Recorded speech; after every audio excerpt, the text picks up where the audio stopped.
সমুদ্রের বুকে এক বিচ্ছিন্ন দ্বীপ, চারপাশে কাঁটাতারের দেয়াল, অন্ধকার প্রকোষ্ঠ আর ইতিহাসের পাতায় এক নিষ্ঠুর অধ্যায়। গুয়ান্তানামো বে, যেখানে একসময় আটক রাখা হতো আমেরিকার সবচেয়ে ভয়ঙ্কর শত্রুদের। এবার কারাগারের দরজা খুলতে চলেছে এক নতুন শ্রেণীর বন্দীদের জন্য, অবৈধ অভিবাসী। ট্রাম্পের নতুন পরিকল্পনা। মার্কিন প্রেসিডেন্ট ডোনাল্ড ট্রাম্প সম্প্রতি ঘোষণা করেছেন যে গুয়ান্তানামো বে কারাগারে অবৈধ অভিবাসীদের আটক রাখতে নতুন পরিকাঠামো নির্মাণের নির্দেশ দেওয়া হয়েছে। সেখানে অন্তত 30,000 বন্দী রাখার ব্যবস্থা করা হবে। যুক্তি, জাতীয় নিরাপত্তা। কিন্তু ইতিহাস কি বলে? ট্রাম্পের এই পদক্ষেপ মার্কিন অভিবাসন নীতির আরও কঠোর দিক তুলে ধরছে।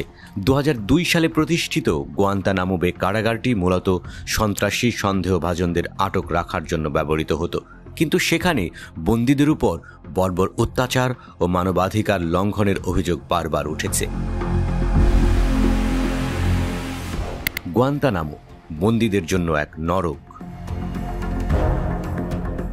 2002 সালে তৎকালীন মার্কিন প্রতিরক্ষা সচিব ডোনাল্ড রামসফেল্ড এই কারাগার সম্পর্কে বলেছিলেন, এটি ভয়ঙ্কর অপরাধীদের জন্য। কিন্তু বাস্তবতা ছিল আরও ভয়াবহ। সেখানে আটক ব্যক্তিদের বিনা বিচারে বছরের পর বছর আটকে রাখা হতো।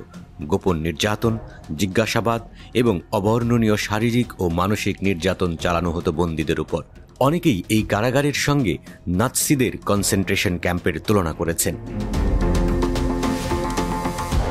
এবার গুয়ান্তানামো বে কারাগারে যুক্তরাষ্ট্রের কোস্ট গার্ডের হাতে ধরা পড়া অবৈধ অভিবাসীদের আটক রাখা হবে। তাদের বিচার হবে না, আপিল করার সুযোগ থাকবে না, শুধু বন্দিত্বই অপেক্ষা করছে তাদের জন্য। মানবাধিকার সংগঠনগুলো ট্রাম্পের এই পরিকল্পনার তীব্র সমালোচনা করেছে। তাদের মতে গুয়ান্তানামো বে অতীতে মানবাধিকার লঙ্ঘনের প্রতীক হয়ে উঠেছিল, এবারও তার পুনরাবৃত্তি ঘটতে পারে।